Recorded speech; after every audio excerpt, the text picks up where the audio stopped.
સાબરકાંઠા જિલ્લામાં છેલ્લા કેટલાક સમયથી વન્ય પ્રાણીઓ માનવ વસવાટ સુધી આવી જતા હોય તેવી ઘટનાઓ બનવા પામી છે. ખાસ કરીને વાત કરવામાં આવે દીપડાની, તો સાબરકાંઠામાં છેલ્લા કેટલાક સમયથી દીપડાઓ માનવ વસવાટ સુધી આવવા લાગ્યા છે. દીપડાએ માનવ વસવાટ સુધી કેમ આવવું પડ્યું, આ વિષય પર ક્યારેય કોઈએ ચર્ચા નથી કરી. દીપડો માનવ વસવાટ સુધી આવે છે એનું કારણ છે કે જંગલો દિવસે દિવસે ખતમ થઈ રહ્યા છે, ડુંગરો ખતમ થઈ રહ્યા છે. તો દીપડો પાણીની શોધમાં જાય ક્યાં, આ એક મોટો સવાલ છે.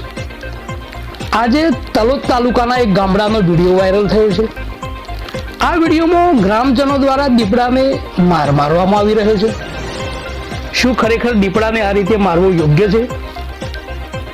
હાલ તો આ દીપડાને વન વિભાગે સારવાર હેઠળ રાખ્યો છે, પણ હવે જોવાનું એ છે કે આ દીપડાને મારનાર વિરુદ્ધ કોઈ કાર્યવાહી કરવામાં આવે છે કે કેમ, કે પછી હોતી હે ચલતી હે ની નીતિ અપનાવાશે.